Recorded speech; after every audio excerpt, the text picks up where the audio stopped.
because we're all worshiping the same God, right? What's going on, Well, you y'all? and I know that that is not true. And so here we Yeah, have design. Glenn Beck, and we have all of these people that are following this guy. And then we have somebody that you and I both know about very well. Her name is Sarah Palin. Now, we talked about Sarah Palin in a Watchman broadcast. I think it was back in February. And I encourage you, if you have not seen this particular broadcast, I want you to go back in our archives, type in at the Hog blog, www.mikehoggard.com.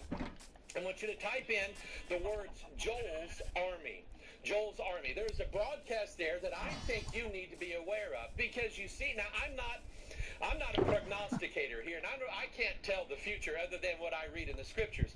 But I will tell you that it looks like to me that Sarah Palin is going to be one of these people that's going to try to run for president of the United States. And I have a feeling that that's why she was at this rally to gender support. And a lot of people are in support of her. But I think, again, I don't want to judge. But Sarah Palin, I think we ought to be careful. When you watch this Joel's Army thing, I think you'll probably understand that this whole concept of Joel's Army is about a new breed, a new kind of people that they say God is going to give them superpowers, and they're going to, listen to this now, they're going to take over the earth, and they're going to take over America, and then they're going to hand it to Jesus Christ so that he can reign over them. This is an idea called postmillennialism or dominion theology, or there's different names to it. But they believe that they're going to take over the world for Christ and then hand it to him so that he can reign over that. And that's just not biblical. That's not the way it's going to happen. Christ never told us to go and take it over for him because, like, what is he, too busy? Was he lazy? Well, he doesn't have enough power, and he's put all the power in us, and he doesn't have any? That just doesn't make sense. But Sarah Palin is affiliated with groups. Wasilla Assembly of God Church. In her hometown, she was a member. And here again, I don't want to keep going over this information because we presented it in that particular broadcast, and you need to see this. You need to see just how dangerous these people are. It's associated with Todd Bentley, and if you don't know who that is, you need to check this guy out. But that's what this new breed Joel's Army Dominion theology is all about. And this Joel's Army, in fact, this is interesting. If you want to check this out, in fact, do this little research, and we did it on the video. Go and read the description of Joel's Army in Joel chapter 1 and chapter 2. And then go to Revelation chapter 9 and read about a group of angels that is locked in prison in the bottomless pit, and they're going to be released one of these days and given dominion over the earth. And they have a king over them who's the king of the bottomless pit. We're going to talk about him in a minute. And the description of Joel's army and the description of these angels that are locked in this prison, it's exactly the same. That's one and the same.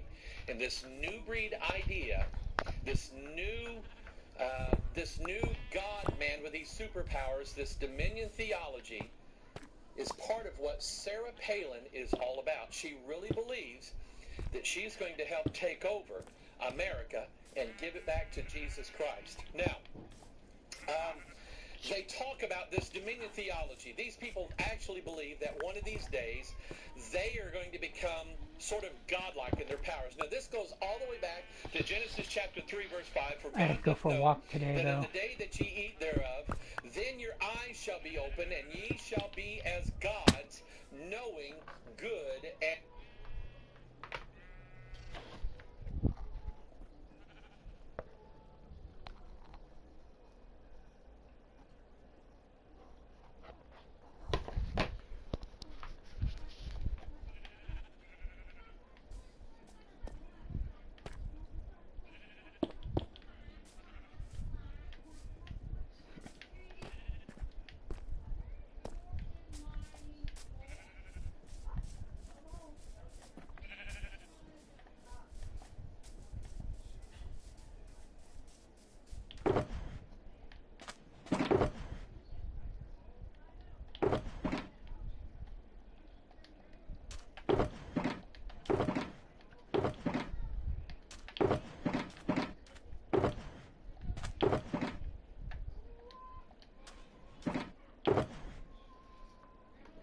and evil. And so, in other words, this whole thing, this reformation that they say is going to take place, is actually about turning men into gods. That concept comes directly from the very lie that Lucifer taught in Genesis chapter 3. Now, interestingly enough, what I'm going to show you in this broadcast is the connection, not just the political connection between Sarah Palin and Glenn Beck and all of those who are behind them, but I'm going to show you the spiritual connection. There's something, and in fact, you need to understand this. Glenn Beck, I thought maybe he sounded like there for a while. He sounded like he was a Christian.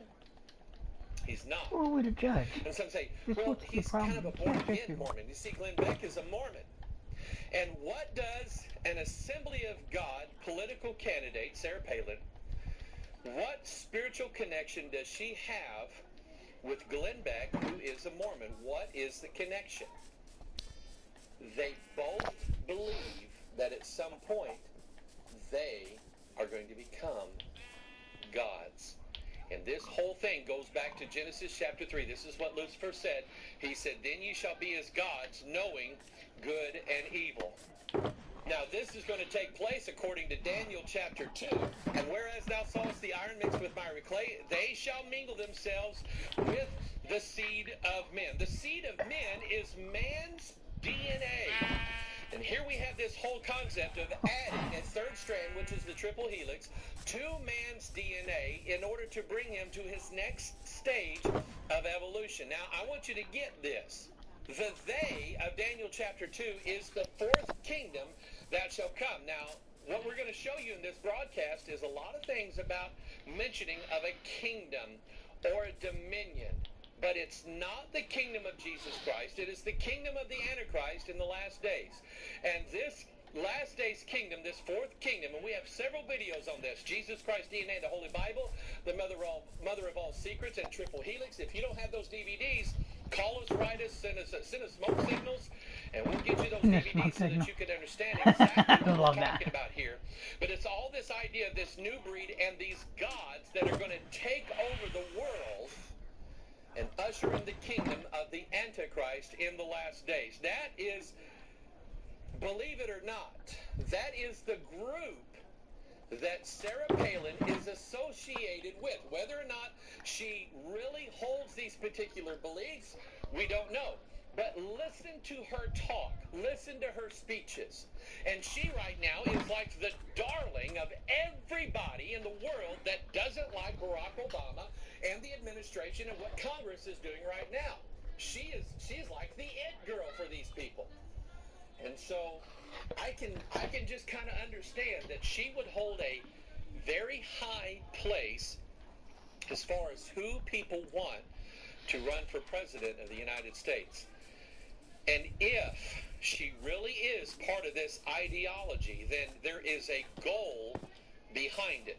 Whether knowingly or unknowingly, we need to be careful about the spirit that is leading both Sarah Palin and Glenn Beck in these days. Now let's deal with Glenn Beck here for a minute. Glenn Beck, probably one of the most popular news shows that's on TV right now.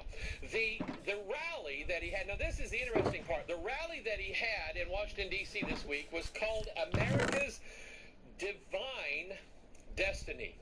You see, Beck started talking all about his religion, the fact that he was I don't know that he actually come out and said that he was a Mormon. I read that, but I know that he is. But he talks about his faith, his spirituality, how his faith got him to where he is today, and how his faith does this and his faith does that. And he sounds like a very, very spiritual person. And everybody says, oh, Glenn Beck this and Glenn Beck that. But it's not just being spiritual that makes you right with God. There are a lot of people that are spiritual. Witches are spiritual. Okay, New Agers are spiritual. Jezebel is spiritual. It's the kind of spirit that you're following. What spirit does Glenn Beck follow? This is from his own website, Glenn Beck's own website, concerning the Divine Destiny rally that he was going to have. Take a look at what he said. The frequently asked questions section said, what is the event? Glenn Beck's divine destiny is an eye-opening. I got to stop right there. Going back to Genesis chapter 3, verse 5, the devil said, then shall your eyes be opened, and ye shall be as gods. And that's just what the Bible says. Glenn Beck's divine destiny is an eye-opening evening at the historic Kennedy Center in Washington, D.C. that will help heal your soul. Guided by uplifting music. Let's see, I happen to know of an angel from the Bible that knows all about music. His name is Lucifer. The workmanship of thy tabrets and of thy pipes was prepared in thee in the day that thou was created.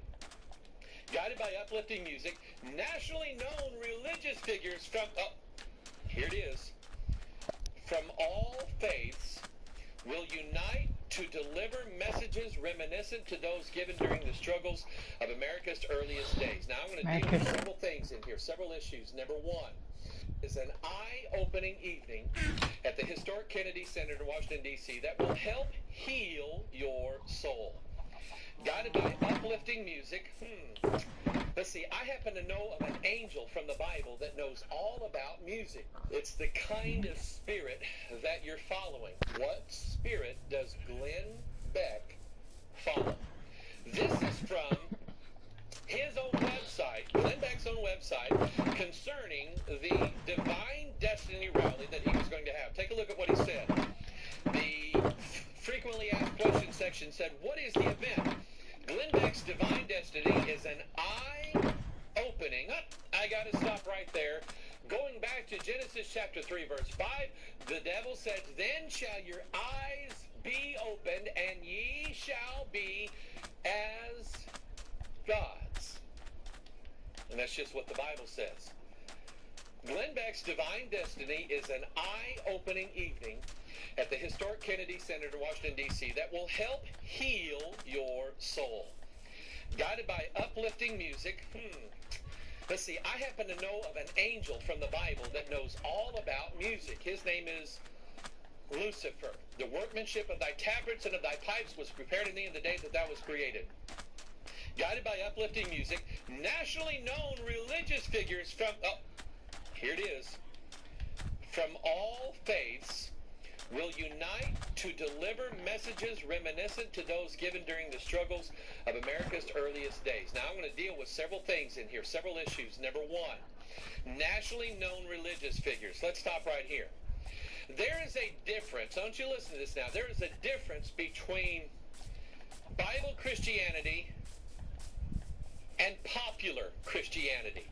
And I will tell you that Bible Christianity is never and is never going to be popular.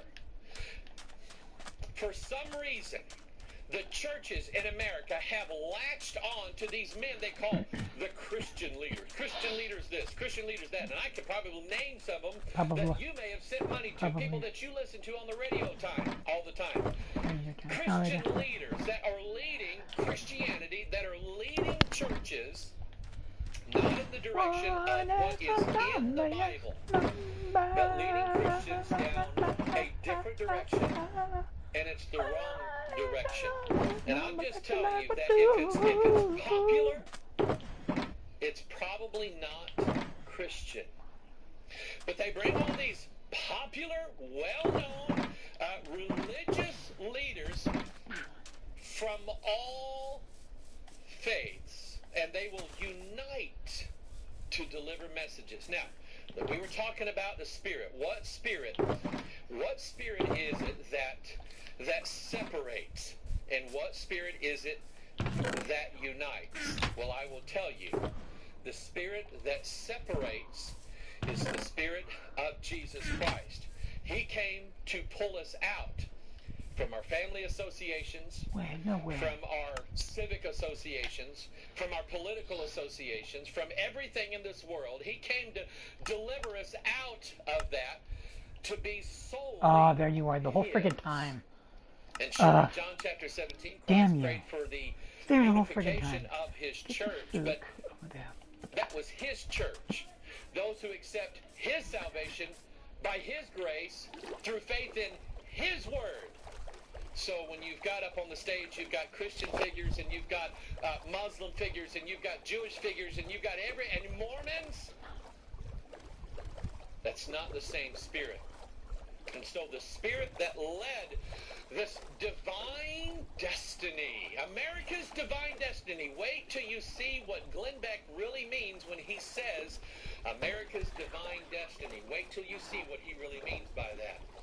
When they start talking about uniting and really, uniting everybody, I mean, let's just get honest, let's unite everybody against Barack Obama. Okay, now I personally am against Barack Obama, not as a man, not as anything else. I don't like his policies. I don't like the direction that he's taken the country. But I don't think that I have to join up with 800,000 people on the national mall. I don't think that I have to join up with them in order to stand in opposition to the President of the United States. If I'm not popular, it's okay. I'm still going to take a stand. So this divine destiny, number one, is about populist or popular religion or popular ideas. Getting most people on our side so that we can win. Is that how it was done in the Bible? No, because God told Gideon, you've got way too many people in your army. We need to whittle these down. We need to get down to about 300 so that, watch this, so that Gideon, I get the glory and you don't. Now, back to Glenn Beck.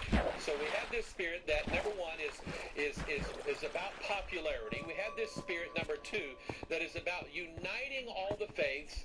And then we have the key figure here of this rally, this divine destiny rally. We have as the key figure Glenn Beck, who, by all my understanding, is basically a Mormon missionary without the bicycle and the white shirt and tie. Okay? He is a Mormon missionary. He is promoting. Now you say, now I've never heard him say that. Remember, the serpent is more subtle than any beast of the field. He's not going to come out. I guarantee you, Glenn Beck is never going to come out on national television and say, I'm a Mormon, I work for Joseph Smith, I'm being popular right now on TV because I want to take over America for the Church of Jesus Christ of Latter-day Saints. You'll never hear him say that. The work that he's doing is subtle. And I understand, I understand. You guys, I'm going to go for a some of the people walk. that watch this broadcast watch Glenn Beck. Oh, Pastor Mike, did you see Glenn Beck? Oh, Glenn Beck we'll this. come back and I'll do the roof And on that you're house. going to be upset with me. It's going to be towards Well, towards the ground a little bit. the truth instead of me. But I want you to think about it. Here we have 800,000, 1 million people, and then Like, comment, subscribe, and I'll catch you guys in the next video. Peace out. Thank you for watching. Be back.